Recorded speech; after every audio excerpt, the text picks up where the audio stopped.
A'udhu billahi minash shaitanir rajim, bismillahir rahmanir rahim.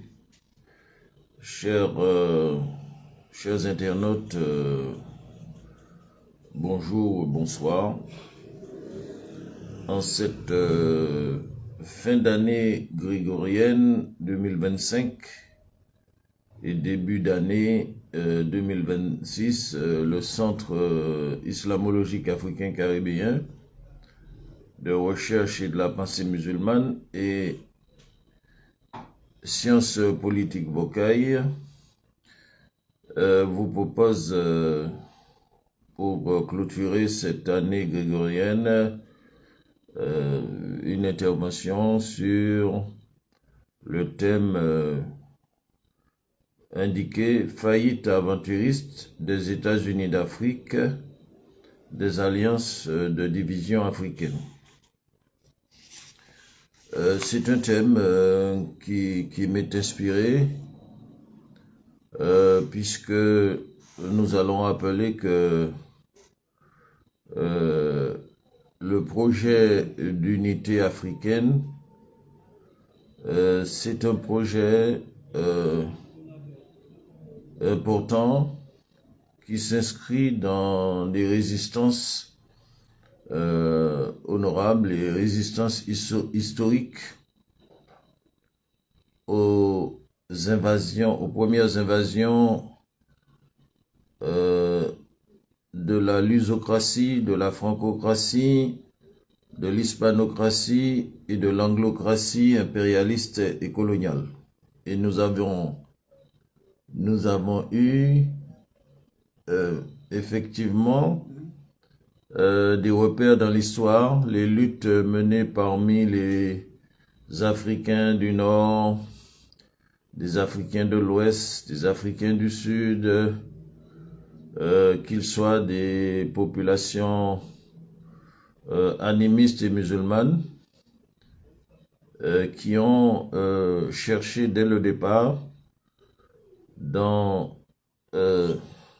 les luttes anticoloniales, des luttes contre les envahisseurs européens de l'Ouest, tracer un chemin pour maintenir l'unité d'Afrique à travers l'union des États africains.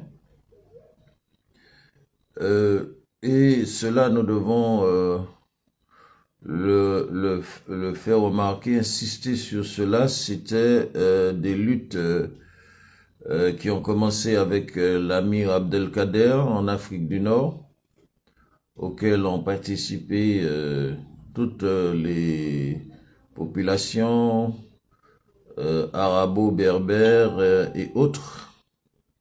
Vous avez en Libye, vous aviez Omar Mokhtar qui a lutté en même temps contre les envahisseurs italiens et anglais. Et en Afrique, vous aviez les grands empires des résistants dont nous pouvons citer El Hadj Omar, Alpha Yaya, Samori Touré, Sundiata Keita,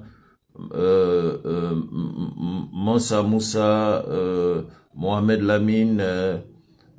On peut dire que ce sont des résistants historiques qui ont dans leur lutte, dans leur détermination, ils ont voulu résoudre cette contradiction qui opposait le concept de l'unité de l'Afrique au projet de division des impérialistes, des Ouest impérialistes. Ensuite, nous avons eu une deuxième phase, on va dire la phase moderne des luttes de libération pour l'unité de l'Afrique, avec les mouvements de libération sous l'égide de l'Organisation de l'Unité africaine, sous l'égide des mouvements des mouvements du tiers-monde, des mouvements non alignés,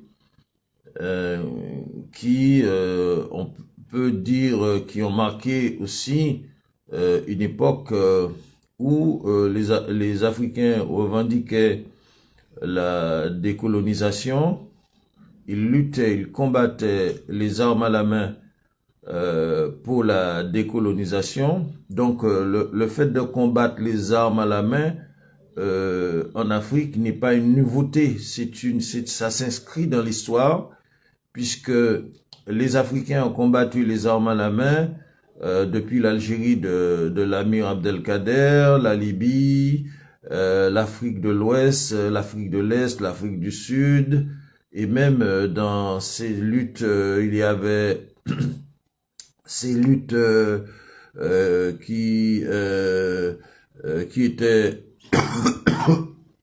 inaugurées comme la guerre des imams, la guerre des imams, auquel s'est rejoint aussi certains dirigeants animistes comme Berzin, qui a rejoint la lutte des imams, le djihad, pour combattre les envahisseurs et œuvrer pour cet objectif, c'est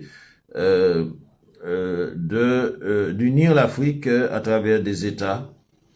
Et donc, il luttait à cette époque contre des vecteurs de la division qui venaient de l'extérieur, c'est-à-dire les Européens, les Occidentaux, impérialistes et colonialistes. Donc, il faut aujourd'hui démystifier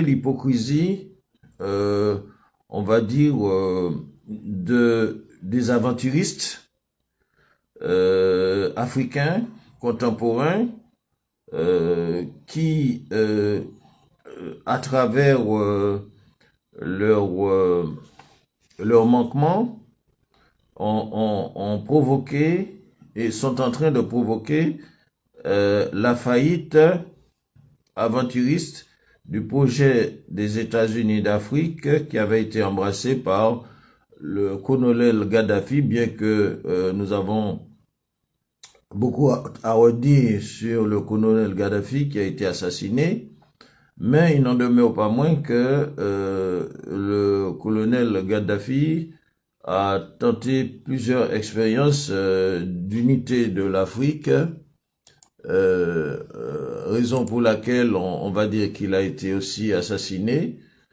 puisqu'il avait le projet de créer une banque, une monnaie africaine, un système de communication africain autonome et investir des milliards de milliards dans ce projet. Donc, et il faut dire que c'est ça le projet de l'unité africaine. Il ne date pas du mouvement panafricaniste. On peut dire qu'il y a le mouvement panafricaniste historique avec, j'ai cité l'Amir Abdelkader et consorts, les grands résistants en Afrique, et il y a le mouvement de résistance de la libération africaine avec les Cabral, Agostinho Neto, avec Nelson Mandela, qui étaient liés au mouvement non aligné, qui étaient liés au bloc soviétique, en appui stratégique et diplomatique, et c'était des mouvements populaires. C'était des mouvements populaires. Il ne s'agissait pas de mouvements isolés, de prononciamento militaires, de coups d'État militaires derrière le dos du peuple. C'était des mouvements de libération, des mouvements de libération où les peuples africains, qu'ils soient musulmans ou animistes, ils avaient pris les armes pour lutter pour leur libération. Donc, aujourd'hui, le paradoxe, c'est que il y a des individus, on va dire, des lobbies, des individus qui ont mis en faillite par leur aventurisme le projet d'États-Unis d'Afrique et qui ont procédé à des alliances de division de division africaine. Et ce sont des hypocrites parce que ce sont des hommes qui sont impopulaires, ce sont pas des hommes du peuple, ce sont des jeunes militaires qui, dans le Sahel, ont fait main basse sur les mouvements populaires, les révolutions populaires, et qui, de ce fait, se sont installés par la force et la répression populaire dans des espaces où ils sont en train d'actualiser des alliances de division africaine, et ils présentent cela comme ce qui est une caricature du panafricanisme dont nous vous parlons, le panafricanisme historique et le panafricanisme moderne avec les résistants, ce qui est une caricature du panafricanisme. Nous avons un petit problème. Ce qui est une caricature du panafricanisme, eh bien, ces personnes présentent cela comme le panafricanisme. Et c'est en ce sens que le titre que nous avons choisi, faillite aventuriste des États-Unis d'Afrique, des alliances de division africaine, concrétise cette hypocrisie politique que nous allons examiner sous différents angles. Déjà, lorsqu'on parle du panafricanisme, le panafricanisme, c'est la version moderne, on va dire, qui a consacré un projet de libération de l'Afrique, un projet de libération de l'Afrique, et donc ce projet de libération de l'Afrique, c'est un mouvement populaire, un mouvement qui avait un soutien international, un soutien du mouvement non aligné, un soutien des masses ouvrières dans le monde, de l'internationalisme prolétarien, et un soutien d'une idée de progrès qu'il faut sortir de l'oppression coloniale, il faut sortir des protectorats impérialistes, et donc c'est ça vraiment le projet d'unité de l'Afrique, le projet du panafricanisme. Et donc ce projet du panafricanisme, on peut dire aujourd'hui qu'il a fait faillite avec des aventuristes au pouvoir, que certains Africains comme Monsieur Konaté, qui se trouve en Italie, a dénoncé de traîtrise ces acteurs de la faillite aventuriste des États-Unis d'Afrique, qui se targuent d'être de manière non prouvante des panafricanistes, et qui ont conçu des alliances de division africaine. Et M. Konaté nous dit que son désaveu sur cette orientation, puisque ces mêmes personnes qui parlaient de rupture sont en relation avec le Fonds monétaire international et la Banque mondiale, qu'ils sollicitent pour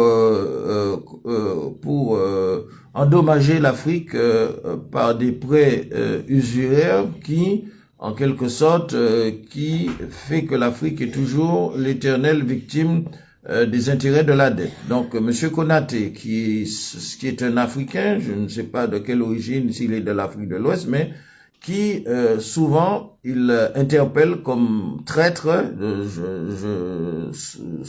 les personnes qui se réclament du panafricanisme et qui mettent véritablement cette idée noble de panafricanisme en faillite. Alors, il s'agit bien sûr, pour ne pas les nommer, des putschistes. Des gens qui ont, à travers des procédures de manipulation et des procédures antipopulaires, usurpé le pouvoir en Afrique de l'Ouest. Sans les nommer, eh bien, ce sont des personnes qui, à mon avis, à notre avis, à Sciences Politiques Bocaille, ce sont des personnes qui font partie des catégories, comme disait René Guénon, des intellectuels de l'occidentalisme qui portent des nuisances à cause des idées qu'ils assument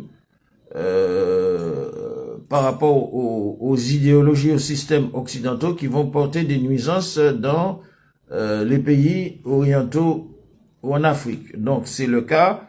Et René Guénon nous dit que ces intellectuels, qu'ils soient des politiciens ou des militaires, ce sont des gens qui ont épousé des idéologies occidentales, des idéologies qui relèvent du centralisme,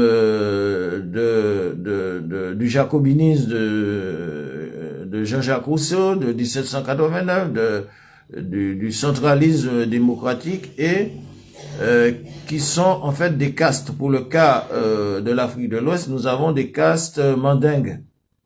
Des castes mandingues qui, par le biais des coups d'État, une succession de coups d'État militaires depuis 60 ans, ils ont accaparé le pouvoir au profit de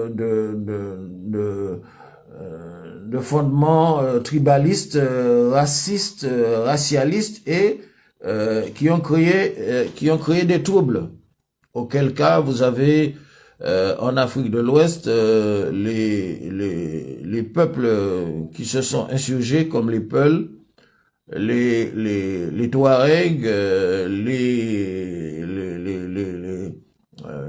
comment dirais-je, les Arabes africains, toute une série de populations, des Soninké, des Dozo, et cela dans l'espace du Sahel, que ce soit au Mali, au Burkina et au Niger. Donc on voit qu'il y a ce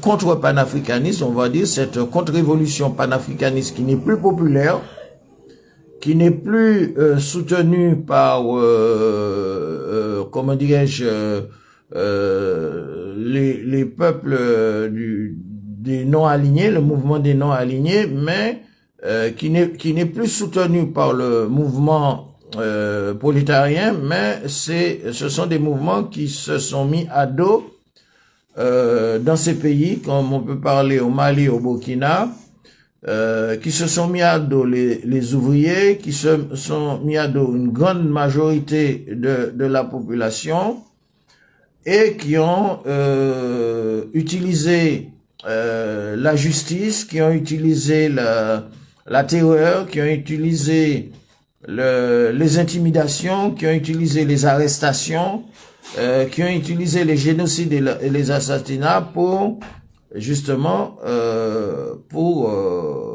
contrecarrer tout simplement les masses populaires, pour les terroriser et afin qu'ils puisse maintenir un pouvoir, une chape de plomb et impressionner, intimider le peuple à travers les armes. Donc cela n'a rien à voir.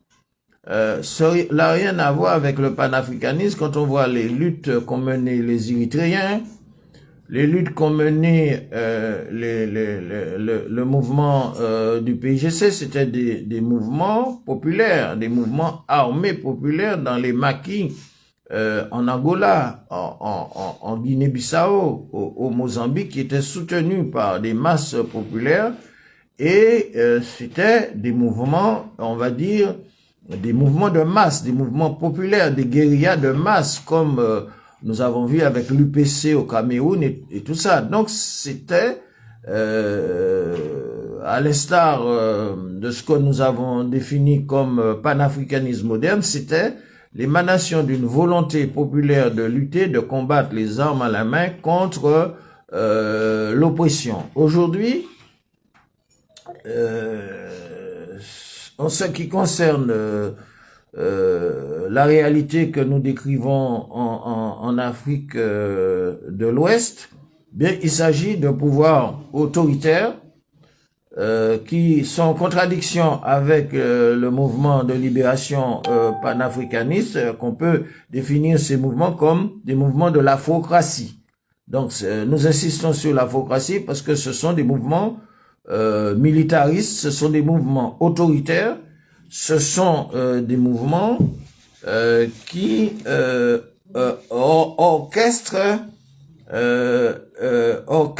des alliances de division du continent africain. Parce que, comme nous avons dit, l'objectif de tous ces mouvements, on va dire, panafricains depuis l'Amir Abdelkader et tous ces résistants africains qui réunissaient des imams, qui réunissaient des peuples musulmans et animistes, c'était pour lutter pour chasser les envahisseurs et œuvrer pour les États-Unis d'Afrique. Donc, ce qui se passe actuellement en Afrique de l'Ouest avec l'afrocratie, c'est le contraire. C'est un mouvement, c'est une orientation de putschistes qui œuvrent de la dictature antipopulaire et qui veulent réitérer en quelque sorte des systèmes, c'est-à-dire c'est une orientation occidentale qui ne dit pas son nom, mais qui relève de mise en place d'un système occidental qui s'oppose au peuple traditionnel, comme nous avons vu, les Peuls, les Touaregs, les Soninké, les Donzo, et c'est-à-dire qui détruisent leur séparatisme, comme nous avons vu que leur séparatisme pour créer des alliances de division africaine, c'est une contradiction par rapport au projet des États-Unis d'Afrique. Parce que les États-Unis d'Afrique se revendiquent parce que l'Afrique dispose de toutes les richesses imaginables, hein, et même inimaginables, pour être une grande puissance. Plus que la Russie, plus que les États-Unis, plus que l'Europe. Parce que l'Europe vit, on a vu à travers la France-Afrique, l'Europe vit sur les richesses des pays du tiers-monde, du pillage du tiers-monde, du pillage de l'Afrique, du pillage de l'Asie, du pillage du Moyen-Orient. Et l'Afrique se suffit à elle-même. Donc l'Afrique, dans le projet panafricaniste, ne peut pas être un protectorat de qui que ce soit. Il faut que les panafricanistes comprennent que l'Afrique est une et indivisible et ne peut pas, en tant que puissance politique, puissance économique, puissance énergétique, par rapport à son avenir de puissance mondiale, l'Afrique les États-Unis d'Afrique ne peuvent pas être un protectorat de quiconque, des Européens, des Occidentaux. Et donc le but du mouvement panafricaniste, c'est que l'Afrique s'autodétermine, qu'elle ne soit pas le protectorat de qui que ce soit. Or, la contre-révolution panafricaniste aujourd'hui, à travers les putschistes, qui supprime le pluralisme, les libertés d'expression populaire, qui réprime les populations, etc., etc., c'est de détruire l'Afrique en tant que bloc indépendant, bloc géopolitique indépendant qui se suffit à lui-même et qui ne peut être le protectorat d'aucun tiers. Ça veut dire que l'objectif de l'Afrique, c'est d'exister comme existent les États-Unis, comme existe l'Europe, comme existe l'Asie, comme existe la Russie, en tant que bloc indépendant. Et donc, la Russie ne peut pas être le protectorat de quelconque pays, comme on le voit. La Chine ne peut être le protectorat d'un quelconque pays. Les États-Unis ne peuvent être le protectorat d'aucun autre pays, et que l'Europe ne peut être le protectorat même des Américains. Les Européens refusent d'être le protectorat des Américains. Et donc, par conséquent, il faut comprendre que le fondement de l'unité africaine des États-Unis d'Afrique, c'est un bloc à part entière qui va coopérer, qui aura des relations de coopération, de bon voisinage avec les différents blocs de puissance, mais non pas être vassalisé, ne pas être le protectorat d'un bloc qui soit de l'Est ou de l'Ouest. C'est ça, véritablement, c'est ce que les putschistes ont trahi. Les putschistes, avec leur dictature antipopulaire, ils ont trahi, comme dit Monsieur Konaté, qui cible certains putschistes comme des traites, en les nommant notamment. Ils ont trahi le dessein de l'unité africaine d'émerger comme un bloc géopolitique indépendant dans un contexte d'égal à égal avec des puissances, les autres puissances des autres blocs géopolitiques, mais pas être vassalisé par quelques tiers. Donc c'est pour cela que nous disons que nous sommes dans une phase de la faillite aventuriste des États-Unis d'Afrique, avec des alliances de division africaine. Et voilà que nous avons vu que l'Algérie, qui forte conscience, un pays à forte conscience et on va dire valeur ajoutée en ce qui concerne la révolution tiers-mondiste, la révolution africaine, la révolution panafricaine, l'Algérie s'est positionnée aujourd'hui, elle, parce que dans l'ADN de l'Algérie, il y a cette conception, puisque l'Algérie a mené une lutte qui a eu des millions de martyrs, l'Algérie a acquis sa souveraineté, et l'Algérie s'est toujours distinguée comme un pays qui soutient non pas les dictatures, mais qui soutient les mouvements populaires de libération, qui a contribué à beaucoup de soutien des mouvements de libération dans le tiers-monde. Donc, on voit que l'Algérie s'est positionnée en travers des ambitions de ceux qui mènent une logique de faillite aventuriste des États-Unis d'Afrique et qui ont créé des alliances de division, de fractionnement de l'Afrique, parce que l'Algérie fait partie aussi de l'Afrique. L'Algérie fait partie, c'est une puissance de l'Afrique du Nord.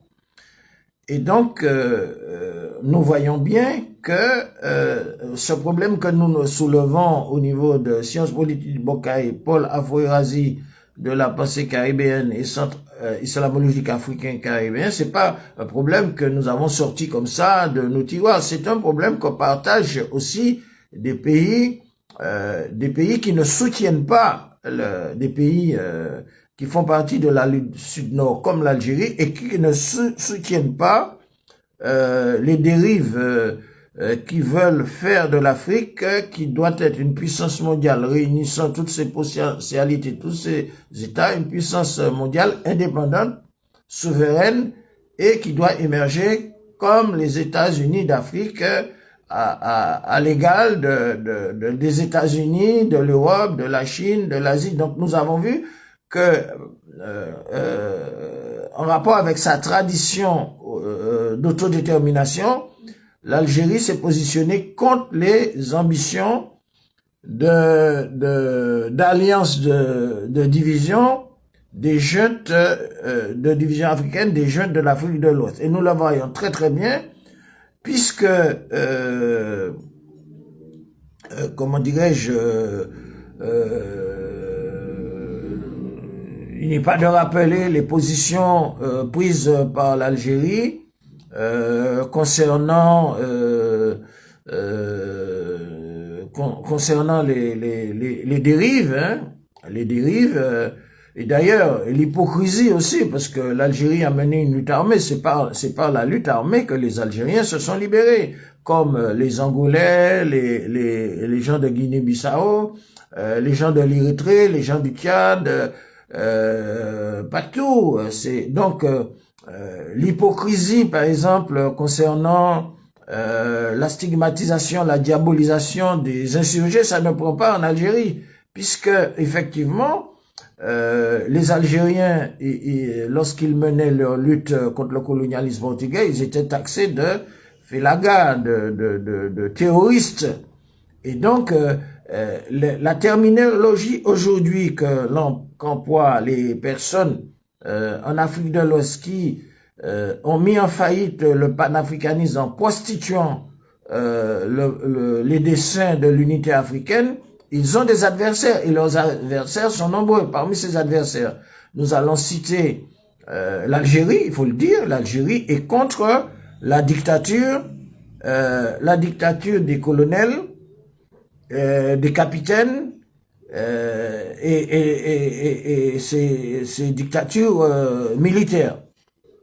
Bon, il n'y a pas que l'Algérie, il y a tout un front de la société civile qui comprennent différentes organisations qui se trouvent à l'intérieur en Afrique de l'Ouest et dans la diaspora, qui s'est mobilisée contre la dictature, contre, comment dirais-je, la suppression des libertés publiques et qui sont positionnés contre les dictatures pour le retour à l'ordre constitutionnel, que ce soit ici et là dans les pays d'Afrique de l'Ouest qui sont concernés. Donc, il y a aussi l'imam Dicko. L'imam Dicko qui est un imam très populaire qui s'est réfugié en Algérie à cause de la dictature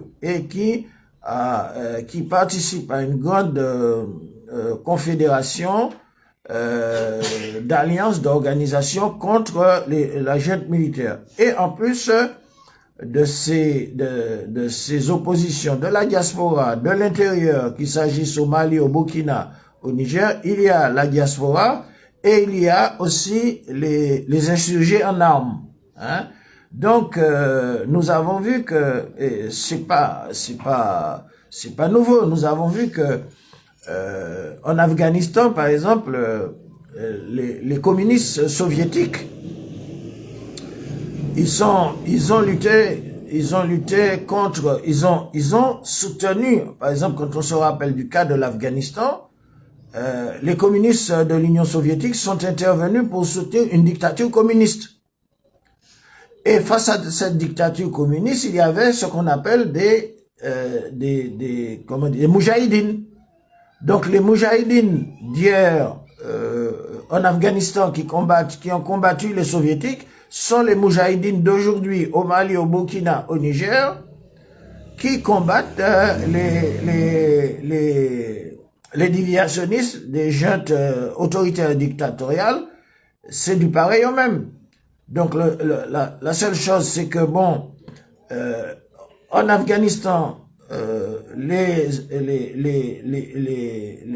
soviétiques communistes considéraient les moujahidines comme des terroristes, comme les Américains qui ont lutté pendant 20 ans aussi en Afghanistan face à un peuple et les considéraient comme des terroristes. Donc c'est du pareil au même. Les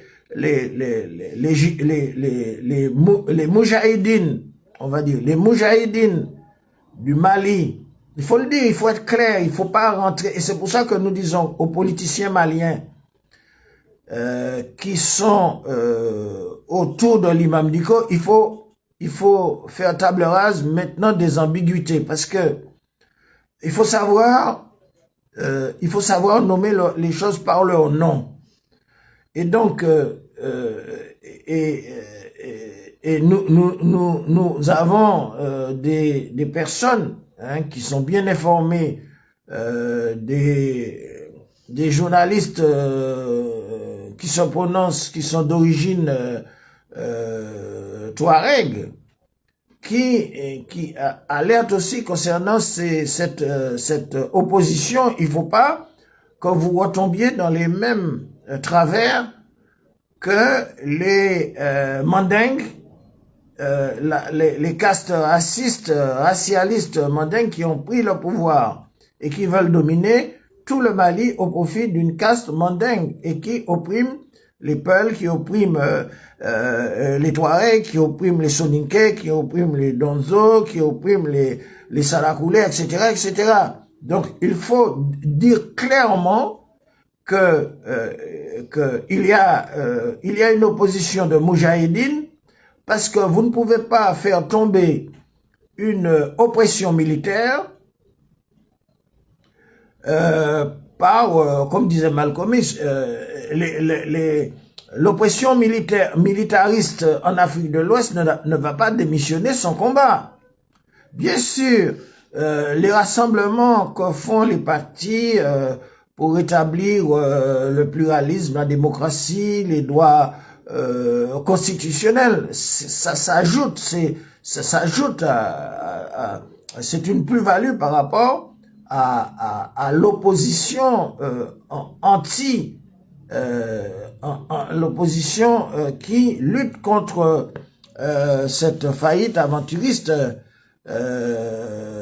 déjà au Mali, cette faillite aventuriste des États d'Afrique qui possèdent à ces alliances de division, parce que ils ont créé un fractionnement de l'Afrique, c'est-à-dire un bloc, un soi-disant bloc dans le continent africain. Donc ils veulent en quelque sorte, ils veulent vassaliser à partir de séparatisme le continent africain, pour que le continent africain ne puisse pas émerger comme un bloc indépendant qui ne soit pas le protectorat de qui que ce soit. Donc, il faut être très clair, parce que si vous voulez changer la donne au Mali, au Burkina et au Niger, il faut être très clair. Ça veut dire que vous ne pouvez pas être soi-disant autour de l'imam Dicko et en même temps vouloir rester dans le même système, pérennisé après 60 ans d'indépendance dans la phase postcoloniale. Vous ne pouvez pas vouloir pérenniser ce même système qui détruit justement vos valeurs, il faut être clair, c'est-à-dire il faut dire clairement que ce n'est pas les putschistes ne vont pas démissionner sans combat. Donc il faut intégrer cette notion comme en Afghanistan, comme en Algérie, comme partout, comme au Vietnam, comme en Érythrée, il y a des moujahidines. Il y a des moujahidines au Mali, il y a des moujahidines au Niger, il y a des moujahidines au Burkina Faso, et ce n'est pas des putschistes qui ne savent même pas réciter, qui se disent musulmans.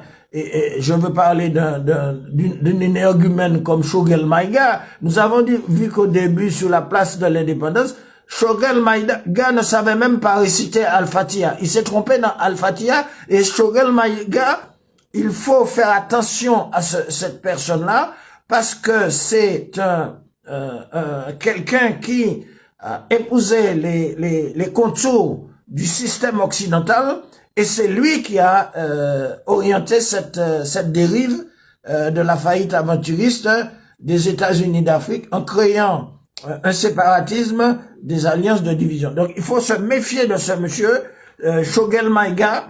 Hein, c'est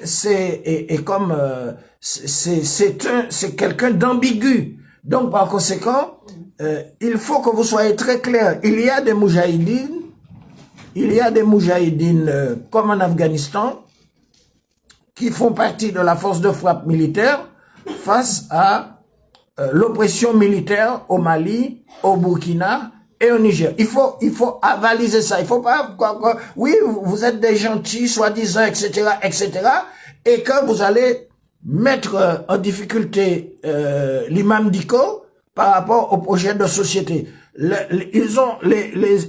y a même des imams qui ont dit clairement, comme je ne le connais pas, c'est monsieur Hassan Diallo. Il a dit clairement que le Mali ne veut pas de la laïcité. Le Mali ne veut pas le Mali ne veut pas de la laïcité. L'Afrique de l'Ouest ne veut pas de la laïcité. Il veut pas du droit positif. Ces peuples-là ont une tradition, un système, et monsieur Youssouf Diallo l'a bien dit, c'est un érudit, il a bien dit que il faudra revenir aux valeurs pour l'éducation, pour les institutions, etc., etc. Donc, si vous voulez suivre l'imam Dicko, il faut pas mettre soi-disant faire une alliance avec l'imam Dicko et mettre des bâtons dans les roues et, comment dirais-je, essayer comment dirais-je, dans vos propos, de tenir un langage ambigu,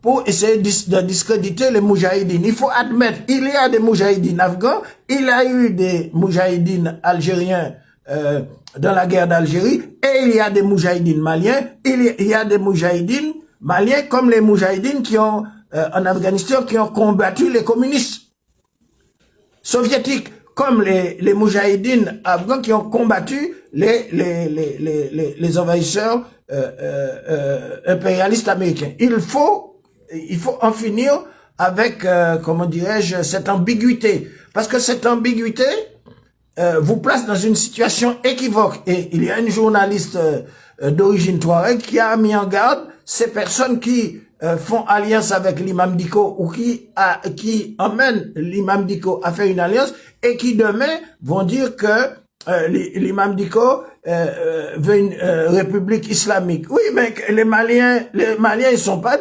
les Maliens, la majorité des Maliens sont des musulmans.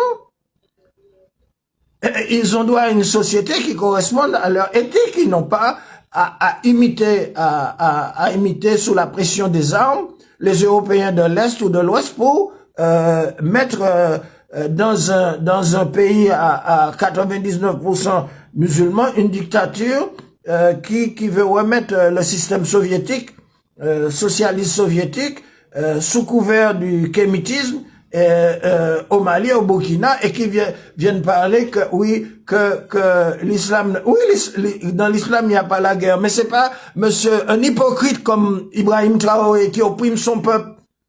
C'est pas Ibrahim Traoré qui est un faux musulman qui va venir nous dire, allez dire aux Afghans, allez dire aux Algériens qu'il n'y a pas la guerre dans l'islam. Mais vous prenez pour qui?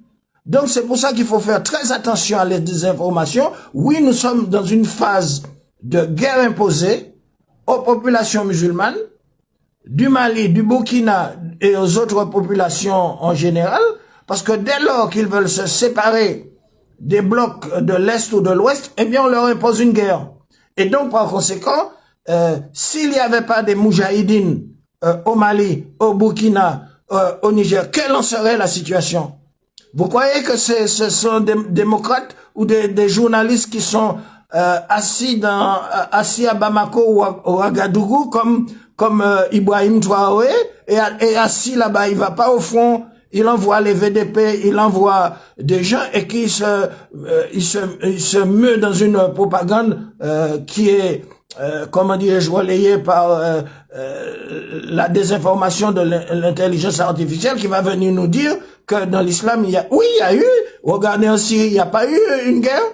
Il n'y a pas une guerre pour évincer, Saddam Hussein. Donc, il faut comprendre la réalité que vous, les politiciens, vous, les soi-disant démocrates qui ont impliqué l'imam Diko, vous devez savoir, écoutez bien ce que dit monsieur le cheikh Youssef, le chef Hassan Diallo au Mali, quel est le genre de société? Si vous dites que vous êtes soi-disant des patriotes maliens, vous êtes soi-disant des patriotes maliens et que vous êtes assis entre deux chaises, vous ne pouvez pas choisir l'orientation traditionnelle malienne et vous refusez la dictature, donc vous êtes dans quelle position?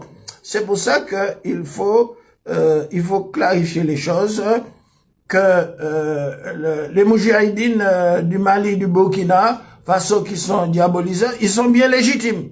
Ils sont bien légitimes, comme les moudjahidines algériens, comme les moudjahidines en Afghanistan, comme les moudjahidines en Érythrée, etc., etc.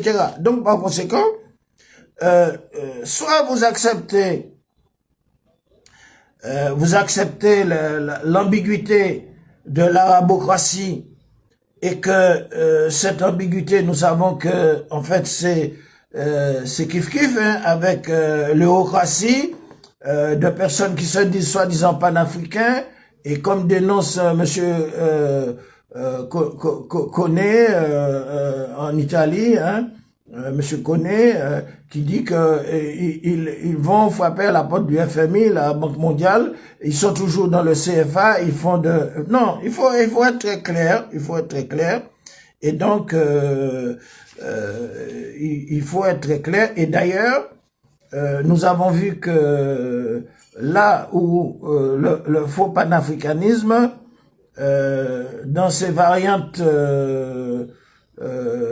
du sionisme noir, eh bien, il discrédite à travers les coups d'État militaires, les coups par derrière le dos des peuples, il discrédite comment dirais-je, il discrédite le panafricanisme, et qu'il faut être très clair, il y a d'un côté les peuples qui veulent s'organiser pour le retour à l'ordre constitutionnel, et de l'autre côté, il y a les moudjahidines qui combattent une force d'oppression, des forces d'oppression au Mali, au Burkina et au Niger. Et c'est très clair, on n'a pas besoin donc, ce qui se passe aujourd'hui, comme nous l'avons dit et nous l'avons conclu là-dessus, c'est que l'Afrique est un bloc géopolitique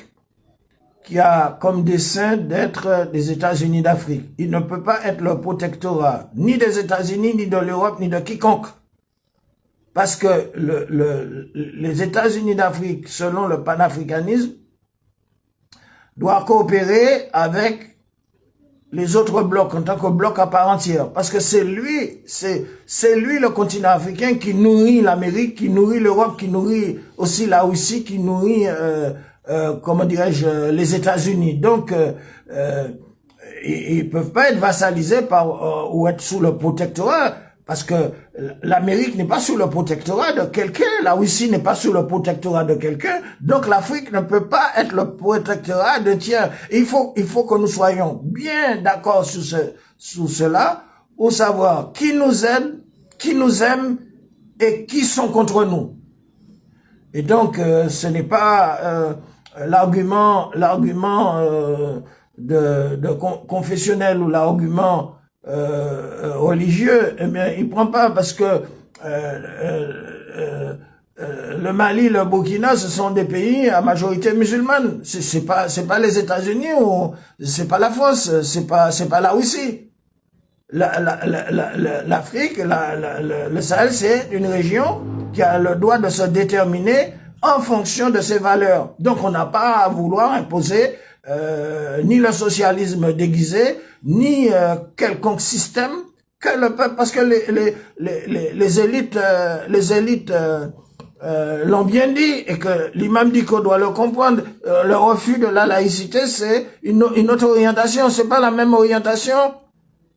Le refus de la laïcité, le refus du droit positif, le refus de nous mettre dans un système séculier, le refus de nous mettre dans un système où la caste mandingue veut dominer toute l'Afrique de l'Ouest et opprimer les autres peuples, ça c'est un concept jacobin, c'est un concept colonial. Et donc, c'est pour ça que je pense qu'il doit y avoir une dynamique d'unité contre la laïcité, contre le système occidental de l'Est et de l'Ouest pour le Mali, et c'est ça le but final, parce qu'on ne pourra pas faire de l'Afrique, parce que pourquoi on veut combattre les éléments les plus actifs, les plus résistants sur le continent africain, parce que ces éléments les plus résistants, ce sont eux qui assurent le destin de l'Afrique pour que l'Afrique soit un bloc uni, indépendant, indivisible,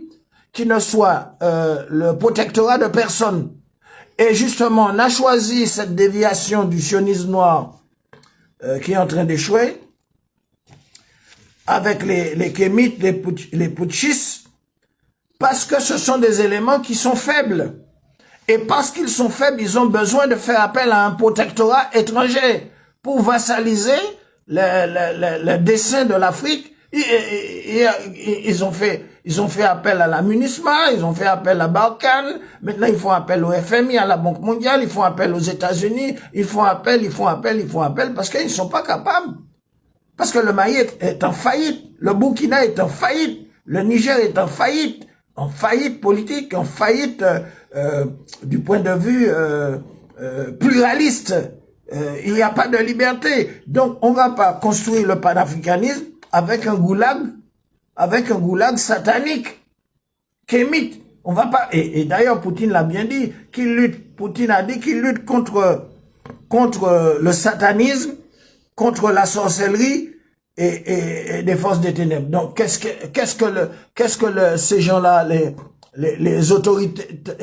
l'autoritarisme des dictatures, c'est du satanisme, c'est de la sorcellerie, comment dirais-je, c'est un goulag auquel, effectivement, nous pensons que Vladimir Poutine va se débarrasser de ces gens-là comme il s'est débarrassé de Prigojine, parce qu'effectivement, la Russie est dans une confrontation existentielle où elle a besoin, parce qu'elle a besoin dans la réalité de guerre, elle a besoin des appuis, mais il faut pas oublier que tout ce que sont en train de faire les putschistes par rapport à vassaliser le dessein de l'Afrique par, comment dirais-je, leur méthode, leur stratégie d'irresponsabilité, eh bien, ça contrevient au mouvement multipolaire, parce que le mouvement multipolaire ne doit pas être une dictature. Parce que le mouvement multipolaire ne doit pas être une dictature à l'instar de la dictature des oligarchies du néolibéralisme occidental de l'Ouest. Le mouvement multipolaire doit être, comment dirais-je, une alternative pluraliste et une alternative pluraliste économique, monétaire et de développement, et aussi au plan de l'éducation. Les Maliens ne veulent pas être américains, ni ils veulent pas être, comment dirais-je, les Burkinabés, les Nigériens. Ils veulent rester Nigériens, ils n'ont pas besoin d'être assimilés à une autre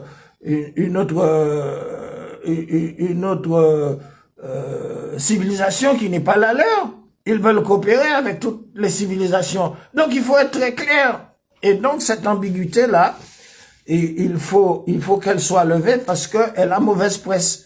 Elle a mauvaise presse en Afrique, vous voyez bien, la levée de boucliers par rapport à des éléments isolés dans leur propre pays qui ne représentent pas le mouvement africain, qui se sont discrédités eux-mêmes sans les nommer, et que la clique, cette clique-là, elle est aujourd'hui wanted. Elle est wanted tant du côté des Moudjahidines que du côté des populations, que du côté des mesures qui ont été prises. Et donc, nous pensons que lorsque l'effort de guerre de Vladimir Poutine sera résolu, eh bien, il faudra faire le ménage de ce prigoginisme et de ce prigoginisme qui est contraire à la logique sociétale du mouvement panafricaniste, qui doit être non pas une dictature, mais une alternative à la dictature néolibéraliste du camp de l'Ouest. Parce que si on veut attirer les peuples vers le multilatéralisme, il faut qu'ils voient la différence. Quelle différence il y a entre le bloc de l'Union soviétique, la dictature stalinienne, et le monde multipolaire? C'est là toute la différence. Sinon, les gens, ils vont choisir le bloc de l'Ouest. Et avec tout le mal que l'on dira, eh bien, ce sera vraiment dommage. Donc, il faudra clarifier ça, cette faillite, mettre un coup d'arrêt à cette faillite aventuriste des États-Unis d'Afrique, des alliances de division africaine, parce que c'est un protectorat, placer un continent africain qui doit être une émergence d'une puissance mondiale comme les États-Unis, la Russie, la Chine et l'Europe, placé dans une logique de protectorat, est contraire à toutes les luttes d'unité de l'Afrique qui ont commencé depuis l'amiral Abdelkader, Omar Mokhtar, et aussi qui a été continué par les panafricanistes modernes comme Amilcar Cabral, Agostinho Neto, Nelson Mandela, etc., etc. Et donc, par conséquent, il faut clarifier les choses parce que c'est la contre-révolution. C'est une contre-révolution qui doit être une contre-révolution prigogéniste en Afrique, que d'ailleurs que Poutine a désapprouvé Prigogine. Dans sa démarche, on a bien vu comment les choses se sont terminées. Donc les choses vont se terminer comme elles ont commencé, vous avez vu, avec la situation au Bénin, comme elles vont se terminer sous les coups de boutoir des Moudjahidines, comme en Afghanistan, mais les choses vont se terminer, comme en Syrie, les choses vont se terminer, comme aussi en Irak avec Saddam Hussein. Donc par conséquent, il faut être très clair. Il faut être très clair. Il faut pas, comment dirais-je, il faut pas jouer les beaux esprits et le conformisme, et jouer les beaux esprits, alors que les peuples sont génocidés, les peuples ils n'ont pas d'eau, ils n'ont pas d'électricité, leurs ressources sont pillées, sont servis par des castes qui veulent imposer le centralisme racialiste mandingue au Mali, au Burkina et au Niger. Ben, là, il y a pas de conformisme ou de beaux esprits, c'est la guerre. Et donc, par conséquent, la guerre se gagne sur le plan, comment dirais-je, stratégique, sur le plan des peuples. Les peuples ont toujours gagné les guerres, hein. Ce sont les peuples qui ont gagné les guerres contre le soviétisme communiste. Ce sont les peuples qui ont gagné les guerres contre l'américanisme envahissant. Ce sont les peuples qui ont gagné la guerre en Algérie, ce sont les peuples qui ont gagné la guerre en Érythrée, etc., etc. Ce sont les peuples qui ont gagné la guerre en Afrique du Sud, en Angola, au Mozambique, en Guinée-Bissau. Donc les peuples, ils gagneront toujours la guerre. Mais la guerre se joue sur deux plans, sur un plan politique et sur un plan aussi militaire. Et donc par conséquent, il faut pas se beurrer les yeux ou s'enfariner le nez. Pourquoi faire croire que oui, il y a les gentils au Mali et il y a les gentils au Burkina, des gens des faux musulmans, des gens et puis il y a les méchants qui sont les moudjahidines. Eh ben, les moudjahidines en Afghanistan, les moudjahidines en Algérie, lors de la guerre d'Algérie, les Viet Minh, ils étaient toujours considérés comme des méchants. Mais finalement, les peuples qui sont dans la justice, ils ont toujours vaincu. Ils ont toujours vaincu leur adversaire. Donc, par conséquent, il faut pas se voiler la face. Il y a des moudjahidines au Mali, au Burkina, au Niger, comme il y a des moudjahidines, il y a eu des moudjahidines dans la guerre d'Algérie et dans les deux guerres d'Afghanistan. Donc, par conséquent, il faut considérer que, effectivement, et même, il faut voir que les moudjahidines en Algérie, ils étaient aidés par les volontaires, parmi les combattants des peuples du tiers-monde, comme en Afghanistan, les moudjahidines étaient aidés aussi face aux États-Unis et à l'Amérique contre des volontaires venus du monde entier. Donc, il faut pas essayer de tromper le peuple parce que on veut infantiliser les populations, on fait de la manipulation de l'information. Et puis, c'est grave parce que toutes ces informations qui se répercutent par la propagande, par les vidéomans, ça porte préjudice à la conscience des peuples qui ne voient pas clair dans ce qui se passe. Et qu'est-ce qui va payer ça? Ce qui va payer ça, c'est les personnes qui sont bien fondées à mettre en route, à faire démarrer le processus, parce que si Poutine n'avait pas démarré le processus face à l'envahissement de l'OTAN en Ukraine, eh bien le monde s'est aujourd'hui transformé presque quasiment en enfer à cause de l'Europe, des États-Unis, et puis etc., etc. Donc il reste que nous souhaitons que Poutine sorte de cette réalité pour faire le nettoyage qu'il faut pour que le mouvement multipolaire soit la véritable alternative, l'alternative